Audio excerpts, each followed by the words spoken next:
فرمائے۔ میرے عزیز ساتھیو، آخر میں 1-2-4 منٹ صدقہ اور وقف کے تعلق سے بیان کروں گا، کیونکہ وقف کا بڑا چرچا چل رہا ہے۔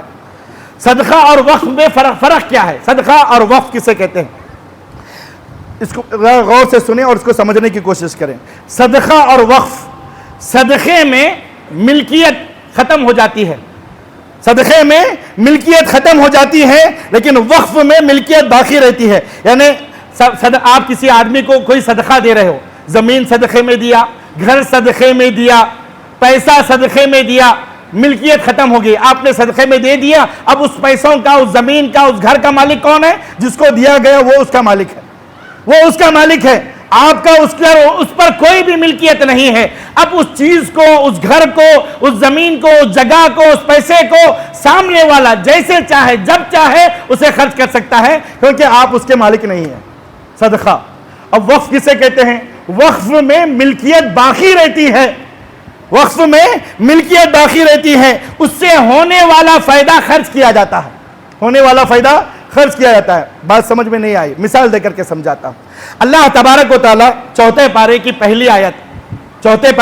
پہلی آیت لن تنالوا البر حتى تنفقوا مما تحبون، اللہ تبارک و تعالیٰ فرماتا ہے کہ تم نیکی ثواب اجر پا نہیں سکتے جب تک کہ تم اپنی پسندیدہ چیز کو، اپنے سب سے اچھی چیز کو، جو سب سے زیادہ تمہیں پسند ہے، اس کو اللہ کے راہ میں خیرات نہ کرو۔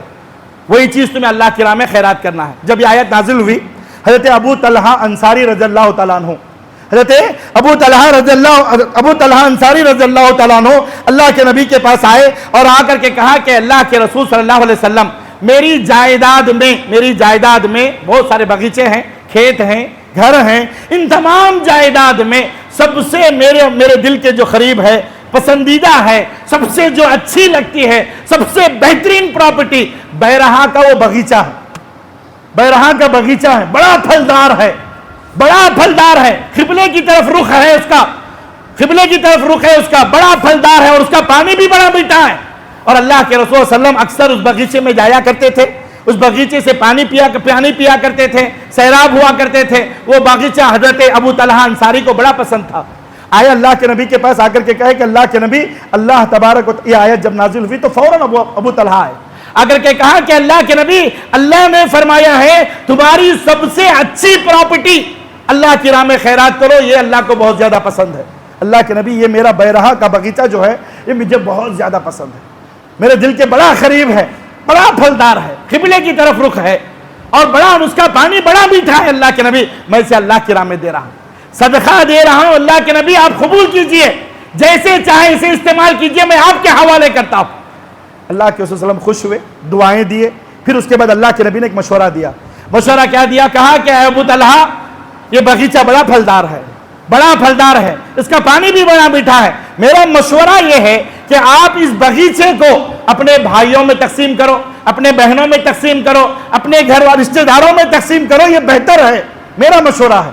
اللہ کے رسول صلی اللہ علیہ وسلم کے مشورے کو ابو طلحہ نے قبول کیا اور سارا باغیچہ اٹھا کر کے اپنے چچیرے خلیرے بھائیوں میں تقسیم کر دیا۔ اب یہ جو تقسیم کر دیا یہ صدقہ ہوا۔ اب ابو طلحہ اس کے مالک نہیں ہے، ان کی ملکیت اس پر نہیں ہے، اب جس کو دیا گیا وہ جیسے چاہے اس کو استعمال کرے گا، یہ کہتے ہیں صدقہ۔ اب وقف کسے کہتے ہیں؟ جب یہ آیت نازل ہوئی لن تنالوا البر حتى تنفقوا مما تحبون، حضرت عمر بن خطاب رضی اللہ تعالیٰ عنہ اللہ کے نبی کے پاس آتے ہیں، آ کر کے کہتے ہیں کہ اللہ کے رسول صلی اللہ علیہ وسلم، میری جائیداد میں سب سے اچھی اور سب سے بہترین جائیداد اور سب سے بہترین زمین خیبر کی زمین ہے، خیبر کی زمین ہے۔ خیبر میں حضرت عمر بن خطاب کی ایک بڑی زمین ہوا کرتی تھی۔ اللہ کے نبی سے کہتے ہیں عمر بن خطاب رضی اللہ تعالیٰ عنہ، اے اللہ کے نبی، یہ خیبر کی زمین میں اللہ کے نام پر وقف کرتا ہوں، آپ کے حوالے کرتا ہوں، آپ جیسے چاہیں اس کو استعمال کریں۔ حتیٰ کہ حدیث کے الفاظ ہیں اور حدیث بھی سن لیں، بخاری کی حدیث ہے، حدیث نمبر 2772 ہے، یہ وقف کی دلیل ہے۔ دلیل پوچھتے ہو نا جی وقف کی دلیل کیا ہے؟ سنو، یہ دلیل ہے، حدیث نمبر 2772 بخاری کی یہ روایت ہے۔ عمر بن خطاب رضی اللہ تعالیٰ عنہ آ کر کے کہتے ہیں کہ اللہ کے نبی، یہ خیبر کی زمین میں آپ کے حوالے کرتا ہوں، حتیٰ کہ کہتے ہیں ان شئت حبست اصلها وتصدقت بها۔ اللہ کے نبی فرماتے ہیں کہ اے عمر بن خطاب رضی اللہ تعالیٰ عنہ، اے عمر، میرا ایک مشورہ یہ ہے کہ آپ اس زمین کو صدقے میں دینے کے بجائے اس زمین کو وقف کرو. وقف کا معنی کیا ہوا؟ کہا اللہ کے رسول صلی اللہ علیہ وسلم نے، اللہ کے نبی ان شئتا حبستا، یعنی اس کی یہ جو زمین ہے یہ اپنے پاس رکھو اور اس کو اللہ کے نام وقف کرو، اس سے جو فائدہ آئے گا اس کو غریبوں میں تقسیم کرو، اس کو غریبوں میں تقسیم کرو. اور میرے عزیز ساتھیو، آپ کو یہ بھی بتاتا چلوں کہ کائنات میں سب سے پہلا وقف کون سا ہے؟ سب سے پہلا وقف، علماء کہتے ہیں کہ دین اسلام میں سب سے پہلا وقف کس صحابی نے کیا تھا؟ کلثوم بن حدم، ایک صحابی کا نام ہے کلثوم بن حدم. آپ کو تعجب ہوگا، انہوں نے جو پراپرٹی یا جو زمین وقف کی تھی وہ کون سی زمین ہے پتا ہے؟ وہ زمین کون سی ہے پتا ہے آپ کو؟ سب سے پہلا وقف جو زمین کلثوم بن حدم رضی اللہ تعالیٰ عنہ نے وقف کیا تھا، وہ زمین کون سی زمین ہے؟ مسجد خبا کی زمین ہے. یعنی وہ مسجد جو اس زمین پر سب سے پہلی مسجد مانی جاتی ہے، مسجد خبا سب سے پہلی مسجد مانی جاتی ہے، اس زمین کو کلثوم بن حدم رضی اللہ تعالیٰ عنہ نے سب سے پہلے اللہ کے رسول صلی اللہ علیہ وسلم کے حوالے کیا اور اس کو وقف کیا. اس کے بعد دوسری زمین حضرت عمر بن خطاب رضی اللہ تعالیٰ عنہ کی، وہ خیبر والی زمین. اس کے بعد بنی نجار کے قبیلے والوں نے ایک بڑی زمین اللہ کے رسول صلی اللہ علیہ وسلم کے حوالے کیا، وقف کیا، اور وہ کون سی زمین ہے؟ مسجد نبوی کی زمین. مسجد نبوی جس پر قائم ہے، اس زمین کو بنو نجار نے اس کو عطا کیا تھا، وقف کیا تھا. اس کے بعد کئی صحابہ حتیٰ کہ روایات میں آتا ہے 80 سے زیادہ صحابہ نے اپنے زمینوں کو وقف کر دیا. اور آج بھی اہل علم فرماتے ہیں اور عرب والے کہتے ہیں 80 سے زیادہ صحابہ 1450 سال پہلے 1500 سال پہلے جو اللہ کے نبی کے حوالے کیے تھے، زمینوں کو وقف کیا تھا، وہ زمینیں آج بھی انہی کے نام پر رجسٹری ہے. کوئی بھی میکا لال، کوئی بھی دنیا کا بڑا بادشاہ اس زمین کو نہ بیچ سکتا ہے، نہ غریبوں کو دے سکتا ہے، نہ اسے ہبا کر سکتا ہے، اور نہ ہی اسے ورثہ میں تقسیم کر سکتا ہے. یہ ہوتا ہے وقف. آج ہندوستان کے اندر تقریباً 7 لاکھ ایکڑ زمین، ہندوستان کی بات کر رہا ہوں، پوری دنیا کی نہیں، صرف ہندوستان کی 7 لاکھ ایکڑ زمین وقف کی ہے. کتنے لاکھ ایکڑ ہے؟ 7 لاکھ. اور بڑی قیمتی زمینیں ہیں، کروڑوں نے اربوں میں اس کی قیمت ہے. یہی وجہ ہے کہ آج اسلام کے دشمن، مسلمانوں کے دشمن، یہ حکومت کے دشمن، یہ ہندوستان کے دشمن، یہ تفرقہ پیدا کرنے والی حکومت آج وہ زمین ہم مسلمانوں سے چھیننا چاہتی ہے. آج وہ وقف کی زمین ہم مسلمانوں سے چھیننا چاہتی ہے اور ہم مسلمانوں کو پیدل کرنا چاہتی ہے. یہ مسجدیں، یہ قبرستانوں پر قبضہ کرنا چاہتی ہیں. یہ ہمیں جینے تو نہیں دے رہے ہیں اور سکون سے مرنے بھی نہیں دینا چاہتے ہیں. ہمارے قبرستانوں پر یہ حملہ کر رہے ہیں، ہمارے مسجدوں پر حملہ کر رہے ہیں. اور یہ نہیں، سب سے پہلے انہوں نے حجاب سے شروع کیا، پھر 3 طلاق پر آئے، پھر ہمارے مسجدوں پر قبضہ کیا اور اسے مندریں بنانے کی کوشش کی، اور آج وقف کی پراپرٹی پر قبضہ کرنے کی کوشش کر رہے ہیں.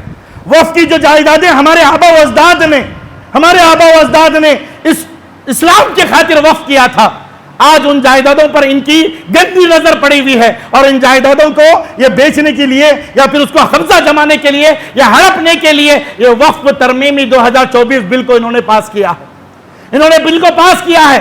میرے عزیز ساتھیو، آج ہم اتنے مالدار تو نہیں ہیں، اتنی طاقت تو ہم نہیں رکھتے کہ ہم اپنی زمینوں کو وقف کریں، لیکن کم سے کم میں اللہ کا واسطہ دے کر کے کہتا ہوں، اگر آپ میں تمہارے اندر ذرہ برابر بھی اسلام کی چاشنی باقی ہے، تم اپنے آپ کو اگر مسلمان کہتے ہو، اللہ کا واسطہ دے کر کے کہتا ہوں تمہیں، یہ جو زمینیں ہماری وقف کی، ہمارے آبا و اجداد نے وقف کیا تھا، ان زمینوں پر آج قبضہ جمانے کی کوشش کی جا رہی ہے، ان کو ہڑپنے کی کوشش کیا جا رہا ہے، ان کو ہم سے چھیننے کی کوشش کیا جا رہا ہے. اللہ کے لیے مسلم پرسنل اللہ لڑ رہے ہیں، کوششیں کر رہے ہیں. جب بھی مسلم پرسنل اللہ آپ کو آواز دے اللہ کے لیے، آپ آگے بڑھیں اور اس کا پرزور ساتھ دیں، انشاءاللہ دیں گے. بولو انشاءاللہ زور سے. یہ ہماری زمین ہے، یہ ہمارے آبا و اجداد کی زمین ہے، یہ ہماری وقف کی پراپرٹی ہے. کسی بیکے لال کے اندر یہ طاقت نہیں ہے کہ اس کو ہم سے چھینے. اللہ کا واسطہ دے کر کے کہتا ہوں تمہیں، اگر تم مسلمان ہو، اسلام کی چاشنی تمہارے اندر ہے، اللہ کے لیے آگے بڑھو. جب بھی مسلم پرسنل اللہ جیسے بھی تمہیں بلائے، آگے بڑھ کر کے ان کا ساتھ دو. اور سب سے پہلے میں آپ سے کہوں گا، سب سے پہلے میں آپ سے کہوں گا مسلم پرسنل لا بعد میں، اللہ ہمارا حامی ہے، اللہ ہمارا مددگار ہے، اللہ ہمارا ناصر ہے۔ اللہ کے لیے اللہ کا واسطہ دے کر کے کہتا ہوں مسلمان بھائیوں، میری مسلمان بہنیں، تمہیں اللہ کا واسطہ دے کر کے کہتا ہوں، مسجدوں کو آباد کرو، مسجدوں کو آباد کرو، نمازوں کی پابندی کرو، اور اللہ کے سامنے رو، گڑ گڑاؤ، اللہ سے مانگو۔ اور اللہ کی قسم کھا کر کے کہتا ہوں، جب قدرت کو جلال آتا ہے تو کوئی فرعون باقی نہیں رہتا، کوئی فرعون باقی نہیں رہتا۔ اللہ کی قدرت کو جلال آنے کی ضرورت ہے۔ وہ کیسے آئے گا؟ ہمیں رونا ہوگا، اللہ کے دربار میں آنا ہوگا، گڑ گڑانا ہوگا، اپنے گناہوں سے معافی مانگنا ہوگا، مسجدوں کو آباد کرنا ہوگا۔ آج کئی مسجدیں جہاں پر نماز نہ ہونے کی وجہ سے آج انہیں مندروں میں تبدیل کیا جا رہا۔ اس کے ذمہ دار کون ہیں؟ میں ہوں، آپ ہیں، ہم سب ہیں۔ مسجدوں کو آباد کرو، مسجدوں میں آؤ، اللہ کے سامنے رو، دعا کرو، اور دعاؤں میں خصوصاً ایک دعا بڑی پیاری دعا ہے، اس دعا کو ہمیشہ پڑھتے رہو۔ دعا کیا ہے؟ اللہم انا نجعلک فی نحورہم ونعوذ بک من شرورہم۔ یہ دعا سب کو یاد ہے، پڑھو میرے ساتھ، اللہم انا نجعلک فی نحورہم ونعوذ بک من شرورہم۔ اس کا معنی کیا ہے؟ اے اللہ، یہ ظالم بادشاہ ہے، اے اللہ یہ ظالم حکمران ہیں، ہم ان کا مقابلہ نہیں کر سکتے، ہمارے اندر اتنی طاقت نہیں ہے کہ ہم ان کا مقابلہ کر سکے۔ اللہ ہم تجھے ان کے مقابلے میں کھڑا کرتے ہیں۔ اس کا معنی یہ، اللہ ہم تجھے ان کے مقابلے میں کھڑا کر سکتے ہیں، اللہ تو ان کے لیے کافی ہو جا۔ وَنَعُوذُ بِكَ مِن شُرُورِهِمْ، اے اللہ ان کے ہر شر سے ہم تیری پناہ میں آتے ہیں، ان کے ہر شر سے ہم تیری پناہ میں آتے ہیں۔ یہ دعا ہمیشہ پڑھتے رہو، مسجدوں کو آباد کرو، نمازوں کی پابندی کرو، اللہ کے سامنے پہلے رو، گڑ گڑاؤ، اللہ سے معافی مانگو، اور اللہ سے مانگو، اللہ دینے والا ہے، اللہ ان ظالموں کو تباہ کرے گا، اللہ ان ظالموں کو نیست و نابود کرے گا۔ جب بھی فرعون کا سر اٹھتا ہے، موسیٰ جیسا کوئی پیدا ہوتا ہے، اللہ پیدا کرتا ہے، اور اللہ کی لاٹھی میں آواز نہیں ہے، اللہ کی لاٹھی میں آواز نہیں ہے، وہ کیسے پکڑتا ہے، کب پکڑتا ہے، کسی کو پتہ نہیں چلتا۔ اللہ فرماتا ہے وَأُمْلِي لَهُمْ إِنَّ كَيْدِي مَتِينٌ، اللہ کی پکڑ بڑے مضبوط ہے۔ میرے مسلمان بھائیوں بہنوں، اللہ سے مانگو، اللہ سے مانگو، اللہ تبارک و تعالیٰ ہی ہمارا حامی و مددگار ہوگا۔ اللہ سے میں دعا کرتا ہوں، اللہ تبارک و تعالیٰ مجھے کہنے والوں کو، اب سننے والوں کو، ہم سب کو ان باتوں پر عمل کرنے کی توفیق عطا فرمائے۔ اللہ ہمارے مسجدوں کی حفاظت فرما، اللہ ہمارے قبرستانوں کی حفاظت فرما، اے اللہ ہمارے وقف کی حفاظت فرما، اے اللہ ان ظالموں کو ہمارے آنکھوں کے سامنے تباہ و برباد فرما، اے اللہ ان کی حکومتوں کو تباہ و برباد فرما، اے اللہ ان کے خاندانوں کو تباہ و برباد فرما۔ اے اللہ جو بھی مسلمان بچیوں پر نظر اٹھاتا ہے، ان کے اسلام پر نظر اٹھاتا ہے، اللہ اسے تباہ و برباد فرما دے۔ اللہ ہمیں اسلام پر ثابت قدم فرما، اللہ ہمیں اسلام پر ثابت قدم عطا فرما، ثابت قدمی عطا فرما۔ اللہ ہمیں اسلام کا شہدائی بنا۔ اے اللہ جب بھی اسلام کے خاطر ہمیں مال کی، جان کی ضرورت پڑے، اللہ ہمیں قربان کرنے والا بنا، قربان کرنے والا بنا۔ اللہ جب تک دنیا میں رکھ، ایمان اور اسلام کی حالت پر زندہ رکھ۔ جب وفات بھی عطا فرما تو اللہ زبانوں سے کلمہ لا الہ الا اللہ محمد الرسول اللہ صلی اللہ علیہ وسلم عطا فرما۔ اقول قولی ھذا واستغفر اللہ لی ولکم ولسائر المسلمین من کل ذنب فاستغفروا واتوبوا الیہ انہ هو الغفور الرحیم۔